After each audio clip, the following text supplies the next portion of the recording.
ओम ज्ञानतिमिरान्धस्य ज्ञानञ्जनशलाकया चक्षुरुन्मिलितं येन तस्मै श्रीगुरुवे नमः।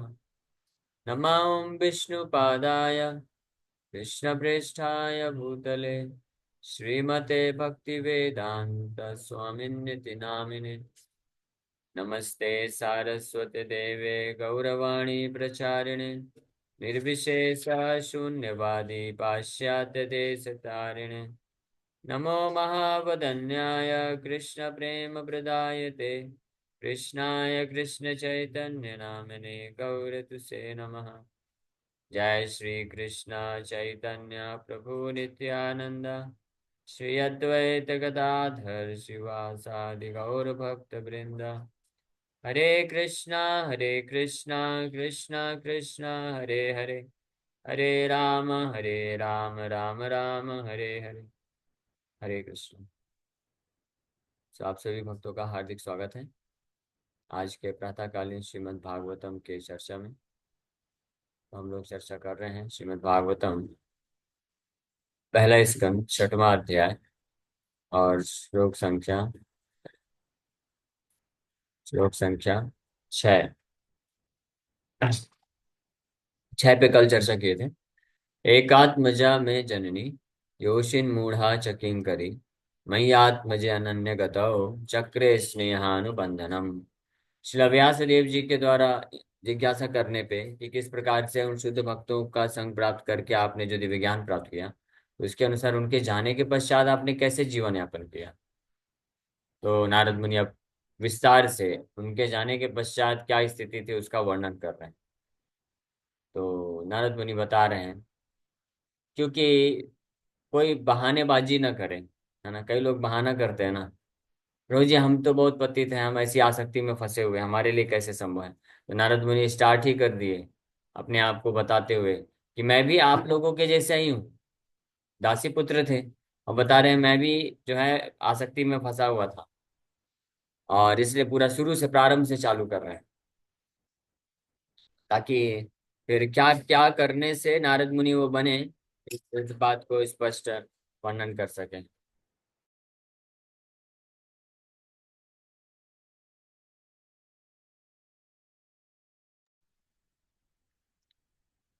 क्या करने से नारद मुनि की स्थिति को प्राप्त किए इसका वर्णन कर रहे हैं। तो कल के श्लोक में हम चर्चा किए कि एकात्मजा में जननी, I was the only son of my mother who was not only a simple women but a maid servant as well. योशिन मूढ़ा च किंकरी, since I was her only offspring she had no other alternative for protection, she bound me with the tie of affection। मयि आत्मजे अनन्य गतौ, मेरे प्रति ही अनन्य गतौ, जिसको पूर्ण रूप से सुरक्षा की या प्रेम की आशा थी। और इसी कारण से चक्रे स्नेहानुबंधनम, she bound me with the tie of affection, पूरी तरह से मुझे अपने प्रेम और आसक्ति के बंधन में उन्होंने बांध के रखा था, क्योंकि मैं उनके लिए एकमात्र व्यक्ति था और वो मेरे लिए एकमात्र व्यक्ति थी। उसके पश्चात शाश्वत स्वतंत्र न कल्पाशेद योगक्षेमं ममेच्छति ईशस्या हि वसे लोको ययोषा दारुमयी यथा। She wanted to look after my maintenance properly, but because she was not independent, she was not able to do anything for me. The world is under the full control of the Supreme Lord, therefore everyone is like a wooden doll in the hands of a puppet master.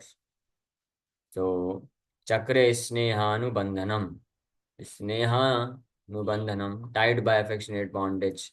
स्नेह अनुबंधनम मतलब हर क्षण, हमेशा जब इस संसार में किसी के प्रति आसक्ति की अ, आसक्ति बन जाती है, तो व्यक्ति हर वक्त उसका ही स्मरण करता है, उसके प्रति जो है विचार रखता है, तो उसको अनुबंधनम बोलते हैं। और ये बहुत डेंजरस होता है, यही व्यक्ति को संसार में फंसा के रखता है। तो इस प्रकार से हर क्षण अपने पुत्र के लिए जो है स्नेह अनुबंधनम, दोनों एक दूसरे के प्रति प्रेम में, आसक्ति में लगे हुए थे, प्रेम और आसक्ति की भावना थी। इस कारण मेरी माता मुझे तो पूर्ण रूप से जो है सुरक्षा प्रदान करना चाहती थी, अच्छे से मेरा पालन पोषण करने की हमेशा इच्छा रखती थी। लेकिन क्योंकि वो स्वतंत्र नहीं है, स्वतंत्र नहीं थी, सा सा अस्वतंत्रा, सा अस्वतंत्रा मतलब वो स्वतंत्र नहीं है, निर्भर थी। न कल्पा आसीत योगक्षेमम, इसलिए न कल्पा आसीत योगक्षेमम, कल्पा मतलब नहीं कर पाई अच्छे से पालन पोषण, जो है फिर भी नहीं कर पाई जितना वो चाहती थी। पालन पोषण तो कर रही थी लेकिन संतुष्टि नहीं हो रही थी। हमेशा हृदय में भावना रहती थी कि मैं भी अपने पुत्र को अच्छे से पढ़ाऊं लिखाऊं, अच्छे से इसको बड़ा करूं, और ये भी अच्छे से कुछ जो है भौतिक स्थिति को प्राप्त करे ताकि अपने पैरों पे खड़ा हो जाए, और सबका हमारे ऊपर भी, तो हमको भी सुरक्षा दे, मेंटेनेंस करे। तो इस प्रकार की भावना थी, लेकिन स्वतंत्र ना होने के कारण, पूर्व जन्म के कर्म के कारण अलाउ नहीं कर रहे थे। इस संसार में हर कोई ये प्रयास करता है ना, हर कोई प्रयास करता है अपने तथा अपने सगे संबंधियों परिवार वालों को पूर्ण रूप से सुखी बनाने का। यही सब कोई चाहते हैं। अहम ममता स्नेह अनुबंधनम, स्नेहानुबंधनम के कारण ये स्वाभाविक है। जिसके प्रति स्नेह होता है तो निश्चित रूप में हम उसको इस संसार में सुखी बनाना चाहते हैं, सुखी देखना चाहते हैं। हाँ, स्नेह अनुबंधनम का ये लक्षण होता है। तो हर कोई चाहता तो यही है, लेकिन फिर भी हर कोई कर नहीं पाता है। क्यों? प्रयास करने पे भी, कितना भी प्रयास कर ले, प्रयत्न कर ले, क्योंकि कोई भी व्यक्ति स्वतंत्र नहीं है। हर कोई क्या है? कर्म तंत्र है, परतंत्र, परतंत्र है, परतंत्र।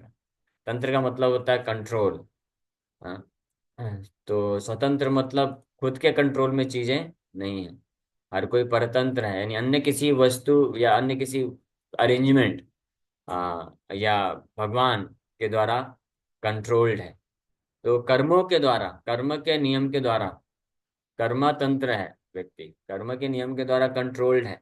तो अगर किसी के कर्म में नहीं लिखा है कि उसके जीवन में इतना, इतने किलो दुख मिलना है, इतना किलो सुख मिलना है, तो उसको कोई अवॉइड नहीं कर सकता है, कोई उसको जो है हटा नहीं सकता है। इसीलिए योगक्षेम, मेंटेनेंस, पालन पोषण अच्छे तरीके से करने की इच्छा रखने के बावजूद भी स्वतंत्र ना होने हो पाने के कारण व्यक्ति को अपने अपने कर्म के अनुसार ही वास्तव में फल को भोगना पड़ता है।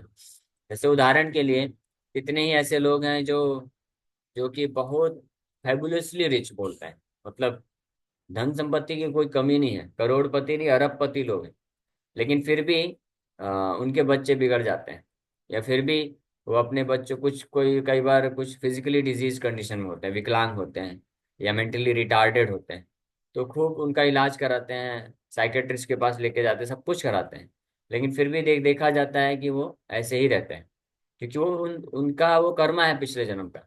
तो उसको कोई चेंज नहीं कर सकता है। किसी के पास केवल अरबों खरबों रुपए होने मात्र से जितना भी उसको प्रयास करे, वो बदल नहीं सकता है, उनको एक्सेप्ट करना ही पड़ता है अल्टीमेटली। तो स्वतंत्र नहीं है व्यक्ति। अपने खुद के शारीरिक क्षमता से, बल से, अपनी बुद्धि का इस्तेमाल करके, अपने धन संपत्ति, अपने पहुंच, जो भी भौतिक चीजें हैं जिसके पास, वो सब का इस्तेमाल करने के बावजूद भी व्यक्ति कर्म के जो प्रभाव है उसको बदल नहीं पाता है, बदल नहीं सकता है।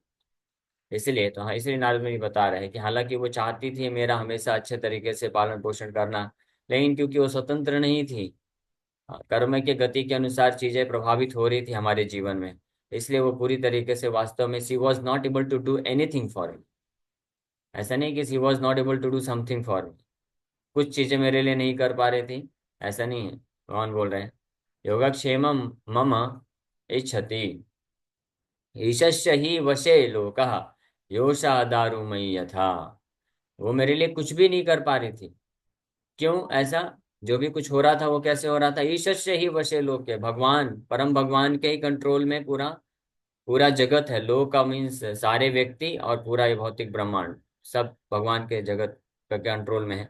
और जो व्यक्ति भी हमारे लिए कुछ भी हित करता है या अहित करता है, वो दारूमयी यथा, दारूमयी मतलब पपेट होता है ना, जैसे कठपुतली, उसके जैसे ही होते हैं। भगवान तीन गुणों के माध्यम से हर व्यक्ति को कंट्रोल करता है। हमारे जीवन में कुछ लाभ प्राप्त होना है, हित प्राप्त होना है, तो भगवान किसी को कठपुतली बना करके हमारा हित कराते हैं। और कुछ अहित होना है, कुछ जो है बुरा हमारे साथ होना है, तो किसी अन्य व्यक्ति को निमित्त बना करके, कठपुतली बना के वो कार्य करते हैं। तो हमारे कर्म के अनुसार ये घटनाएं घटित होती है। इसीलिए किसी से इस भौतिक संसार में भौतिक रूप से, अगर भौतिक रूप से हम किसी से कुछ लाभ प्राप्त करते हैं, तो उसके लिए हमको थैंकफुल होने का आवश्यकता नहीं। और किसी से हम भौतिक रूप से कुछ दुख प्राप्त करते हैं, कष्ट प्राप्त करते हैं, तो उसके लिए उसके ऊपर क्रोधित होने का आवश्यकता नहीं, क्योंकि वो तो निमित्त है। केवल और केवल वो कठपुतली है भगवान के हाथ में। इसलिए भागवत में 11वें स्कंद में भगवान उद्धव को इस बात को बताते हैं कि जो व्यक्ति सेल्फ रियलाइज होता है, आत्म साक्षात्कार होता है, शुद्ध भक्ति के स्तर पे होता है, वास्तविक रूप में आध्यात्मिक ज्ञान होता है जिसके पास, वो ना तो किसी की प्रशंसा करता है, ना तो किसी की निंदा करता है, ना तो किसी से प्रेम रखता है, ना तो किसी से द्वेष रखता है। भौतिक कैलकुलेशन, भौतिक रूप से, मटेरियली, भौतिक रूप से, भौतिक दृष्टिकोण से अगर हमको किसी ने कुछ लाभ दिया, तो ना तो उसकी प्रशंसा करने की आवश्यकता है, क्योंकि वो लाभ उसने नहीं दिया। हमारे कर्म के अनुसार प्रकृति के 3 गुणों के अरेंजमेंट से हमारे पास आता है, वो व्यक्ति कठपुतली कठपुतली बन जाता है, माध्यम बन जाता है। उसी प्रकार से अगर कोई भौतिक तरीके से हमको हानि पहुंचाता है, क्षति पहुंचाता है, हमको कुछ अपशब्द बोल देता है, या हमारा कुछ जो है नुकसान कर बैठता है, तो उसके ऊपर क्रोधित होने की आवश्यकता नहीं है, क्योंकि वो तो निमित्त बन रहा है, केवल साधन। हाँ, कठपुतली बन रहा है प्रकृति के 3 गुणों के हाथ में, हमारे ही कर्मों को प्रदान करने के लिए, है ना। तो वास्तव में हमको प्रशंसा करना चाहिए या ग्रेटफुल होना चाहिए, आभार व्यक्त करना चाहिए, अगर हमको कोई स्पिरिचुअल बेनिफिट देता है, अगर आध्यात्मिक सेवा प्रदान करता है, कोई आध्यात्मिक लाभ प्रदान करता है, तो उनके प्रति हमको ग्रेटफुल होना चाहिए, धन्यवाद देना चाहिए। और अगर हमारा आध्यात्मिक रूप से नुकसान होता है, तो उसके प्रति हमको शोक करना चाहिए। भौतिक लाभ को प्राप्त करके प्रसन्नचित्त होने की आवश्यकता नहीं है, और भौतिक हानि होने पे दुखी होने की आवश्यकता नहीं, शोक करने की आवश्यकता नहीं है, क्योंकि ये तो फिक्स है, पूर्व जन्म के अनुसार ये चीजें फिक्स है। तस्यैव हेतु प्रयतेत को विदा न लभ्यते यत् भ्रमताम पर अदा तल्लभ्यते दुःखवत् अन्यथा सुखम कालेन सर्वत्र गभीररमहसा। ये ऑलरेडी हम लोग चर्चा किए 5वें अध्याय के शुरू में, नारद मुनि बताते हैं। इसलिए ऐसे ऐसे चीज के लिए, ऐसे वस्तु के लिए प्रयास नहीं करना चाहिए जो अपने आप कालेन सर्वत्र गभीर लम्हसा, काल के प्रभाव से सबको मिलता है ऑटोमेटिकली। हाँ, तो इसीलिए उसके ऊपर जो है शोक या हर्ष करने का कोई मतलब नहीं बनता। भौतिक चीजों के प्राप्ति और हानि में शोक या हर्ष करने का कोई लाभ नहीं है। लेकिन आध्यात्मिक अगर लाभ हमको मिलता है, तो हमको ग्रेटफुल होना चाहिए, उसको डिजायर करना चाहिए और आनंदित हो जाना चाहिए। और अगर आध्यात्मिक रूप से हमारा नुकसान हो जाए, तो उसके प्रति शोक करना चाहिए। इसीलिए जब भगवान चैतन्य महाप्रभु रामानंद राय से पूछे कि दुख मध्य सबसे बड़ा दुख क्या है, दुख के दुखों, सभी दुखों में सबसे बड़ा दुख क्या है, तो सबसे बड़ा दुख बताते हैं कि भक्तों का संग छूट जाना, भक्तों का संग न मिलना, वो सबसे बड़ा दुख है। क्योंकि भक्तों के संग से ही हमको भगवान के प्रति भक्ति प्राप्त होती है, आध्यात्मिक लाभ मिलता है। तो अगर भक्तों का संग छूट जाए, तो वो सबसे बड़ा दुख है संसार में। और सबसे बड़ा सुख क्या है, सबसे बड़ा आनंद क्या है, भक्तों का संग प्राप्त होना, ये सबसे बड़ा आनंद है, भगवान की भक्ति जिसके माध्यम से प्राप्त हो सकती है।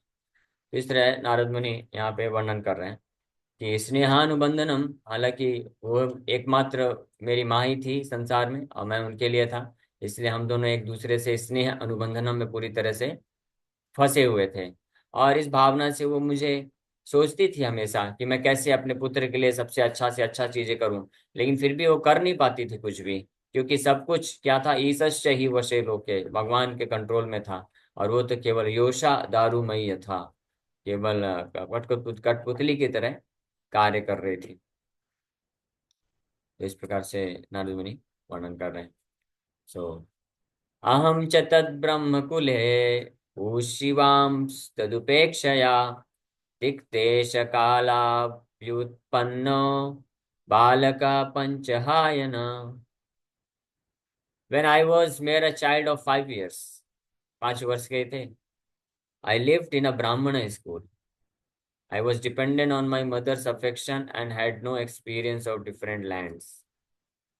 अहम च तद ब्रह्म कुले, ब्राह्मण के स्कूल में रह रहे थे, इसका मतलब क्या है, दासी पुत्र, उनकी माँ दासी थी, तो कुछ वहां पे मीनियल सेवा करती थी, तो वहीं पे रहती थी। तो हम च तद ब्रह्म कुले, और जो और वहीं पे ये जो चातुर्मास करने के लिए वैष्णव लोग आए थे, पधारे थे, वहीं पे रहते थे। तो इसलिए इनको सौभाग्य मिल गया कि उन शुद्ध वैष्णव का सेवा करने का। तो हम च तद ब्रह्म कुले भूशिवान तद उपेक्षया, बीइंग डिपेंडेंट अपॉन हर, पूरी तरह से उन पर निर्भर, अपनी माँ के ऊपर निर्भर होकर के मैं 5 वर्ष का बालक था बस, तो वहां पे रहता था। दिग्देशा काल अव्युत्पन्ना, मुझे किसी भी अन्य देश का, स्थान का, स्थिति का, समय का कोई अनुभव नहीं था। मैं तो पूरी तरह उनके ऊपर निर्भर था, डिपेंडेंट था। बालक पंच हायना, बालक रूप में, 5 वर्ष के बालक के रूप में मैं इस प्रकार से अपनी अपनी माता के ऊपर ही पूरी तरह से निर्भर होकर के रहता था। वो जहाँ रहती थी साथ में रहता था, वो जो कार्य करती थी, जो खिलाती थी, जो बोलती थी, वही मैं करता था। तो इस प्रकार से मैं पूरी तरह से उन पर निर्भर था। अब आगे वर्णन कर रहे हैं। एकदा निर्गतां गेहात् दुहन्तीं निशिगां पति, सर्पो वदसत्पदा स्पृष्टा कृपणां कालचोदिता। एक बार, once upon a time, my poor mother, when going out one night to milk a cow, was bitten on the leg by a serpent, influenced by supreme time. तो ये नारद मुनि बता रहे हैं, उन वैष्णवों का संग मिला, 5 वर्ष के थे। तो कुले ब्रह्म कुले, ब्राह्मणों का जो स्कूल है, या आश्रम बोल सकते हैं, तो गुरुकुल में, तो वहां पे उनकी माता कुछ सेवा करती थी। जैसे ब्राह्मण का आश्रम है तो उधर पे गाय थी, गाय का सेवा करना है, दूध निकालना है, साफ सफाई करना है, ये सब कार्य वो करती थी। और नारद मुनि बालक भी उनके साथ ही रहते थे वहीं पे। वहीं पे कुछ जो खाने को मिला कि जो माँ बोलती थी करने के लिए, माँ को सहयोग करते थे। तो इस प्रकार से जीवन यापन चल रहा था उनका। और चातुर्मास के टाइम पे वो भक्ति वेदांत शुद्ध वैष्णव लोग आए थे, वहां पे स्टे किए। तो उस अवसर पे उनको ये सौभाग्य मिला कि उनकी माता को, उनको प्रसाद देने का सौभाग्य मिला, और अन्य जो भी सेवा था करने का मौका मिला। और उन्होंने नारद मुनि को, बालक रूप में 5 वर्ष के बालक को, उनको एंगेज कर दिया कि आप जाओ, आप ये सेवा करते रहो। तो तत्पश्चात ही हमने पूरा पिछले अध्याय में श्रवण किया था। तो इसके बाद वो शुद्ध वैष्णवों से कृपा प्राप्त करके दिव्य ज्ञान प्राप्त करते हैं, फिर वो वैष्णव निकल जाते हैं। चातुर्मास है, 4 महीने जो 12 वर्षा के कंप्लीट हुए, तो अपने अगले स्थान के लिए चले जाते हैं। अब उसके बाद क्या स्थिति है वो नारद मुनि बता रहे हैं कि उसके बाद भी 5 वर्ष के बालक ही हैं, छोटे बालक हैं। तो हालांकि गुह्यतम ज्ञान, दिव्य ज्ञान वो प्रदान कर दिए, नारद मुनि को दिव्य ज्ञान मिल गया, और वो श्रद्धा पूर्वक उनका सेवा भी किए।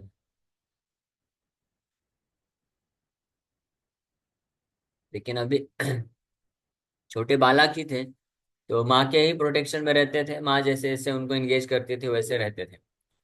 लेकिन एक बार की बात है, कुछ ही समय पश्चात, इन्फ्लुएंस्ड बाय सुप्रीम टाइम, काल चोदिता मतलब इन्फ्लुएंस्ड बाय सुप्रीम टाइम। काल मतलब भगवान, कालोस्मि भगवान गीता में बोलते हैं। कालोस्मि लोकक्षय कृत प्रवृद्धे, काल के प्रभाव से लोक मतलब सारे लोग, और लोक मतलब सारे ग्रह नक्षत्र क्या होते हैं, क्षय क्षय हो जाते हैं, नष्ट होने लग जाते हैं। काल सुप्रीम जो काल है, परम काल कौन है, भगवान कृष्ण का प्रतिनिधित्व करते हैं, भगवान कृष्ण ही है। तो कृष्ण के प्रभाव से या काल के प्रभाव से एकदा निर्गताम गेहाद, जब मेरी माँ गई थी, क्या कर, दुहंतिम निशि गाम पथी, रात्रि में, संध्या के समय पे, निशि रात्रि के टाइम पे गाय को धोने के लिए गई थी। तो एक सर्प आया, सर्प अदसत पदा स्पृष्ट कृपणाम कालचोदित। सर्प जो है, स्नेक, एक सर्प आया और उनके एक पैर में वो डस दिया। यहाँ पे कृपणाम बोल रहे हैं, द पुअर वुमेन। कृपणाम इसलिए बोल रहे हैं क्योंकि उनके कुछ कंट्रोल में नहीं है। She was completely under the control of supreme काल। इसलिए हर प्रकार, हर व्यक्ति इस संसार में, किसी का कोई ठिकाना नहीं है। हर हर व्यक्ति जो है काल के प्रभाव में कार्य कर रहा है। जितने, जब तक व्यक्ति को अलाउ किया जाता है कि आप आपके हाथ पैर शरीर का इस्तेमाल कर सकते हो, तब तक ही कर सकता है। हाँ, जैसे ही समय कंप्लीट हुआ, वो कैसी भी परिस्थिति में होगा, उसका वहां पे शरीर छूट सकता है। और ऐसा देखा जाता है, कई लोग ऐसे ही चलते चलते शरीर छूट जाता है, सीढ़ी से गिर के मृत्यु हो जाता है। कुछ लोग फ्लाइट क्रैश हो जाता है, प्लेन क्रैश हो जाता है, फिर भी बच जाते हैं, क्योंकि काल अभी आया नहीं उनका। तो इसलिए काल के प्रभाव से मेरी माँ को जो सर्प डसा, और वो क्या हुई, वो तो शरीर छोड़ दिया। इस प्रकार से उसके बाद क्या हुआ, तो परपोर्ट में श्री प्रभुपाद लिख रहे हैं, that is the way of dragging a sincere soul nearer to God. कई लोग इसको समझ पाएंगे नहीं, मुश्किल है, लेकिन प्रयास करते हैं। The poor boy was being looked after only by his affectionate mother, and yet the mother was taken from the world by the supreme will in order to put him completely at the mercy of the Lord. So the poor boy मतलब पूरी तरह से निर्भर बालक, 5 वर्ष के बालक हैं, और ऑलरेडी स्नेहानुबंधनम। नारद मुनि इसलिए प्रारंभ किए, कहाँ से, जब बोलना प्रारंभ किए नारद मुनि, तो बोले एकात्मजा में जननी योषिन मूढ़ा च किंकरी मई आत्मजे अनन्य गतौ चक्रे स्नेहानुबंधनम। कि मेरे हृदय में भी मेरी माँ ही एकमात्र थी मेरी संसार में, और मैं भी उनके लिए एकमात्र था। दोनों का एक दूसरे के प्रति जो है स्नेह अनुबंधनम, अत्यधिक जो आसक्ति थी, प्रेम प्रेम था। हाँ। तो लेकिन उन शुद्ध भक्तों की कृपा से दिव्य ज्ञान मिला, और मेरी सिंसियरिटी होने का कारण भगवान इस प्रकार से देखते हैं कि जब कोई भक्त होता है जो वास्तव में बहुत सिंसियर है, लेकिन कुछ इस संसार की चीजें हैं जो जिससे उसकी आसक्ति होती है, या जिसमें वो फंस जाता है, तो भगवान ऐसे भक्त के ऊपर कृपा करके उसको उस वस्तु या व्यक्ति से विच्छेद करा देते हैं, अलग करा देते हैं, ताकि वो भक्त जो है तीव्रता से भगवान की भक्ति में आगे बढ़ सके। तो कई लोग इसको मिसअंडरस्टैंड करते हैं, गलत समझते हैं। वो सोचते हैं हम कृष्ण का भक्ति करेंगे तो भगवान हमसे सब छीन लेंगे।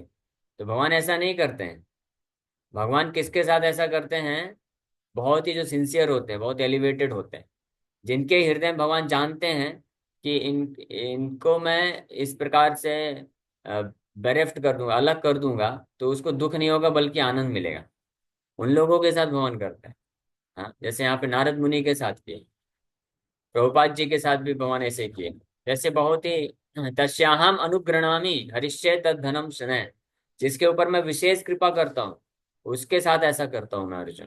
भगवान बताए उद्धव गीता में, उद्धव को बताते हैं, "हे उद्धव, मैं उसके साथ ऐसी विशेष कृपा करता हूँ कि मैं देखता हूँ कि उसके हृदय में वास्तव में मुझे ही प्राप्त करने की एकमात्र इच्छा है, लेकिन इस भौतिक जगत में रहने के कारण बहुत किस प्रकार की परिस्थिति में है, कैसे वस्तुएं हैं, कैसे संसाधन है, और किन लोगों के साथ में है, तो एक एक प्रकार की आसक्ति उसके हृदय में बनी हुई है, जिसको वो छोड़ना तो चाहता है लेकिन छूट नहीं पा रही, वो फंस चुका है। जैसे यहाँ पे नारद मुनि बालक है, 5 वर्ष के बालक है, तो जब तक माँ रहने वाली है तो वो तो माँ से अलग तो हो ही नहीं सकते ना। तो कैसे माँ को छोड़ के जाने का प्रश्न ही नहीं उठता, ना माँ छोड़ने वाली। तो फिर कैसे, लेकिन सिंसियरिटी है, तो काल के प्रभाव से ये कार्य हुआ। तो इसी प्रकार से भगवान अपने भक्त के हृदय की तीव्रता और इच्छा को जानते हुए ये अरेंजमेंट करते हैं। तो भगवान के अरेंजमेंट से जब अपने आप हमारे जीवन में कुछ घटनाएं घटित होती हैं, तो उसको हमको स्वीकार करके भगवान की भक्ति में तीव्रता से आगे बढ़ना चाहिए।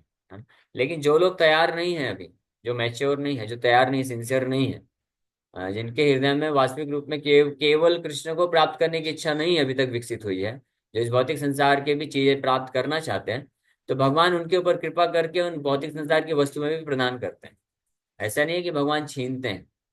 भगवान का कार्य ये नहीं है कि किसी को किसी से कुछ छीनना या हर लेना, या किसी को दे देना, या समृद्ध बना देना। भगवान को इससे कोई लेना देना नहीं। भगवान इतने परफेक्ट मैनेजर हैं, परफेक्ट हैं, बबलुंठन को विदेते, इसलिए किंग कुलशेखर ये प्रार्थना में बोलते हैं, श्री वल्लभे वरदेति दया परेति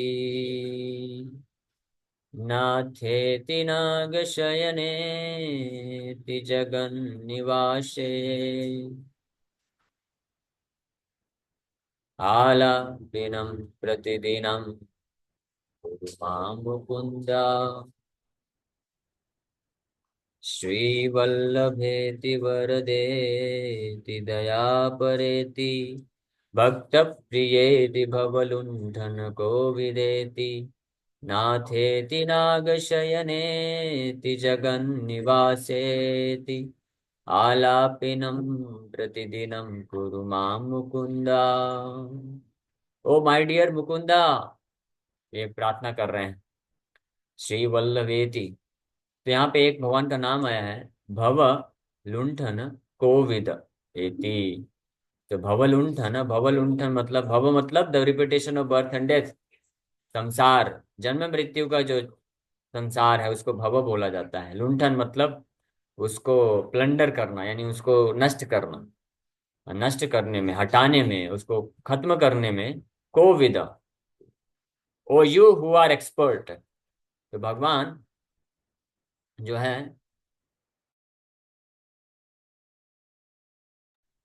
तो भगवान भवलुंठन को विदेति, यानी अपने भक्त के जीवन से उसको जन्म मृत्यु के चक्कर से, भव बंधन से छुड़ाने में बहुत एक्सपर्ट है। हाँ, तो इसलिए एक्सपर्ट होने के कारण भगवान का कैलकुलेशन क्या होता है, अगर किसी का कुछ छीनने से उसका उद्धार हो जाएगा, वो भवलुंठन हो जाएगा, उसका भौतिक संसार नष्ट हो जाएगा, इमीडिएटली मेरे को भगवान के धाम को प्राप्त कर लेगा, तो भगवान उसका सब कुछ छीन लेंगे।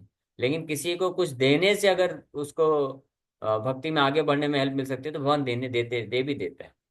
तो स्पेशली जो बहुत सिंसियर होते हैं, जिनके हृदय में एकमात्र इच्छा होती है, जो फंसना नहीं चाहते हैं, लेकिन किसी तरह से फंस जाते हैं अपने कर्म के अनुसार, पूर्व जन्म के कर्म होते हैं, कोई पुण्य किया है कुछ, तो उसके कारण कुछ भौतिक सुख आने वाला होता है या भौतिक ऐश्वर्य आने वाला होता है ना, तो वो फंस सकता है। तो वो ऐसा सिंसियरिटी को देख के भगवान उसको, उसके सामने वो चीजें नहीं लाने देते, वो हटा देते हैं, ताकि वो स्मूथली कृष्ण की भक्ति में आगे से बढ़ सके। हाँ, जैसे उदाहरण के लिए, हाँ, ये बड़ा प्रैक्टिकल उदाहरण, हमारे इस्कॉन में कितने ही ब्रह्मचारी हैं, सन्यासी हैं, जिनके कर्म के अनुसार कुंडली अगर चेक किया जाएगा तो उनका विवाह लिखा हुआ है। और किसी किसी का तो लिखा रहता है कि बड़ी सुंदर स्त्री होगी आपके पास, और बहुत अच्छे अच्छे बच्चे होंगे, और बहुत ऐश्वर्य होगा, धन संपत्ति होगा, नेम फेम होगा, ये सब लिखा रहता है। तो ये कर्म के अनुसार ये आना ही है। लेकिन अगर कोई सिंसियर डिवोटी होता है, वो सिंसियरली कृष्ण को ही चाहता है, वो सोचता है कि नहीं भगवान, मुझे फंसने मत देना, मुझे नहीं चाहिए, सुंदर स्त्री नहीं चाहिए, बहुत अच्छे अच्छे बच्चे नहीं चाहिए, बहुत धन संपत्ति नहीं चाहिए, नेम फेम नहीं चाहिए, मैं ये सब प्राप्त करूंगा तो फंस जाऊंगा, तो आप कुछ कृपा करिए भगवान, मेरे कर्म के अनुसार ये सब लिखा हुआ है। तो भगवान बोलते हैं, no worry, don't worry, I am here, you chant my name, chant Hari, do not worry. तो भगवान फिर उसके जीवन में ये सब चीजें नहीं आने देते हैं, साइड कर देते हैं। तो इसको बोलते हैं हरिष्य धन तद धनम सनय। तो भगवान हटा देते हैं ऐसी बाधाओं को, ऐसी चीजों को सामने आने से, जो वो भक्त नहीं चाहता है लेकिन कर्म के फोर्स के अनुसार आ सकती हैं। हाँ, वहीं दूसरी ओर जो व्यक्ति इस संसार में रह करके चाहते हैं, उनकी इच्छाएं भी हैं, भौतिक इच्छाएं भी हैं, भौतिक संसार में रह करके ही कुछ प्राप्त भी करना चाहते हैं, साथ में भक्ति भी करना चाहते हैं, तो भगवान उनको पूरा उस प्रकार से मदद भी करते हैं, भगवान देते भी हैं। जो भक्ति प्रारंभ करता है उनके जीवन से अशुभ हटा देते हैं, ऐश्वर्य देते हैं, और वो बहुत आगे इस प्रकार से धीरे धीरे भक्ति में बढ़ते जाते हैं, बढ़ते जाते हैं, है ना। तो इसलिए कभी मिसअंडरस्टैंड नहीं करना चाहिए।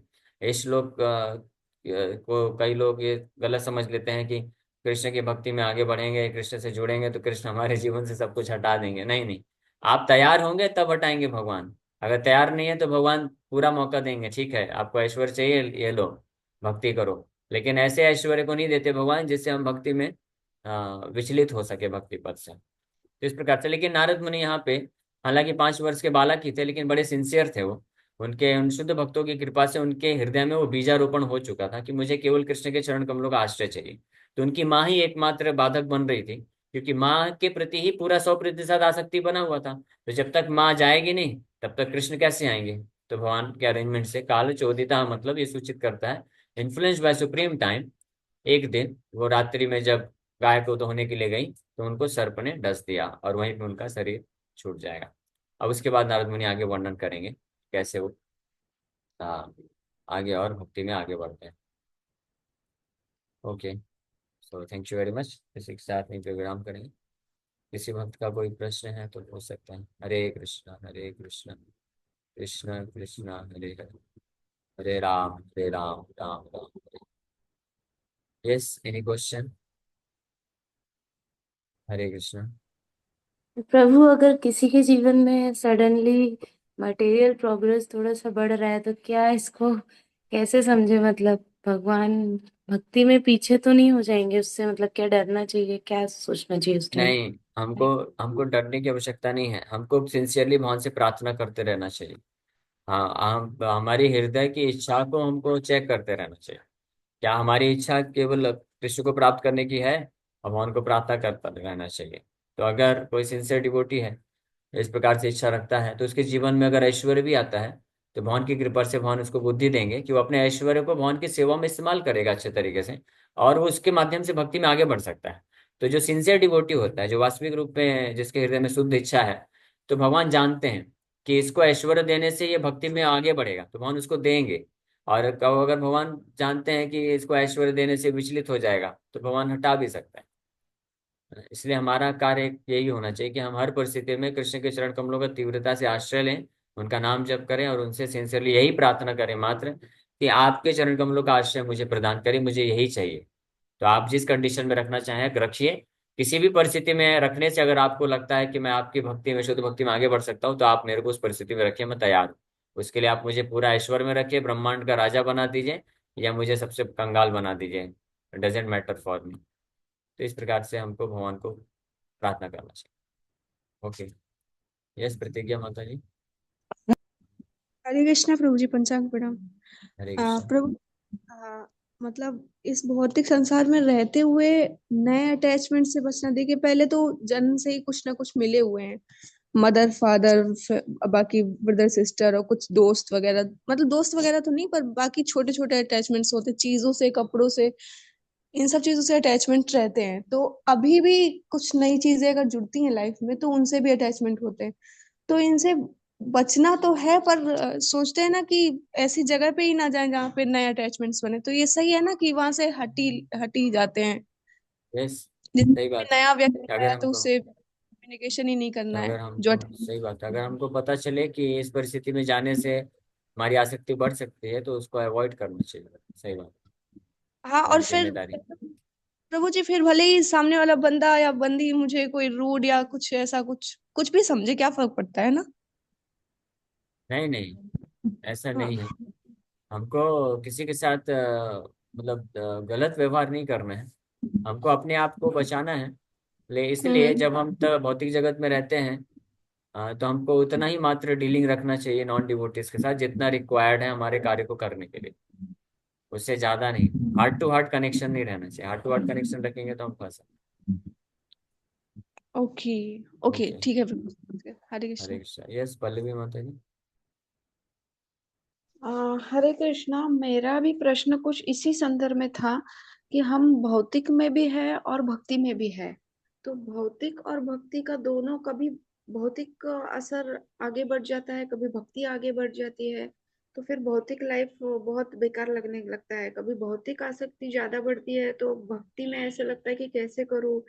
मन में तो होता है इच्छा की सेवा करना है, ये करना है, ओके, पर समझ गया वो मैं। होता नहीं। तो मतलब सो ये जो ऐसा होता रहता है ना, तो इसमें हम स्थिरता कैसे पाए कि दोनों हाँ, साथ साथ में अच्छी तरह समझ गया, चलते रहे। समझ गया। सो प्रिंसिपल ये है, हमको इस स्तर पे आना है।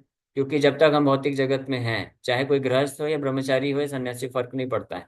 जब तक हमारे पास भौतिक शरीर है, तो कुछ भौतिक कार्य, भौतिक आवश्यकताओं की पूर्ति को हम निग्लेक्ट नहीं कर सकते हैं। हमको वो करना ही पड़ेगा। लेकिन प्रिंसिपल आदर्श आदर्श स्थिति ये है कि हम भौतिक संसार में भौतिक कार्य या भौतिक चीजों के संपर्क में केवल उतना उसी लिए उतनी ही मात्रा में रहें जितना रिक्वायर्ड है, उससे ज्यादा नहीं। तो हम आसक्ति से बच जाएंगे। हमारा हार्ट जो है, हृदय जो है, कृष्ण के लिए होना चाहिए। और भौतिक संसार में जो भी लेन देन है सगे संबंधियों के साथ, अन्य व्यक्ति के साथ, वो केवल जो है कर्तव्य का पालन करने के हेतु होना चाहिए। ये परफेक्ट स्टेज है। लेकिन इस स्टेज में आने के लिए, इस चेतना में आने के लिए, क्योंकि अभी हमारी प्रवृत्ति आसक्ति वाली बनी हुई है, तो जैसे ही हम किसी भौतिक कार्य या भौतिक व्यक्ति के संपर्क में आते हैं, तो तुरंत आसक्ति बन जाती है। तो इस आदर्श स्थिति में आने के लिए जरूरी है कि हम नियमित रूप से भगवान के बारे में श्रवण करते जाएं, और नाम जप करते जाएं। साधना को जो जितनी, साधना मतलब श्रवणम कीर्तनम, नाम जप और भगवान की कथा को जो जितना इंटेंसिटी के साथ, तीव्रता के साथ करता जाएगा, तो धीरे धीरे कृष्ण के प्रति जितनी मात्रा में आसक्ति बनेगी, तो भौतिक संसार में वो बस नाम मात्र के लिए रहेगा कि हाँ कर्तव्य पालन करना है, इसलिए यहाँ पे रहना है। बाकी हृदय जो है कृष्ण के पास रहेगा। तो ये प्रयास करने से धीरे धीरे संभव है। ओके, तो अभी समय हो गया है, यहीं पे विराम करेंगे। हरे कृष्ण।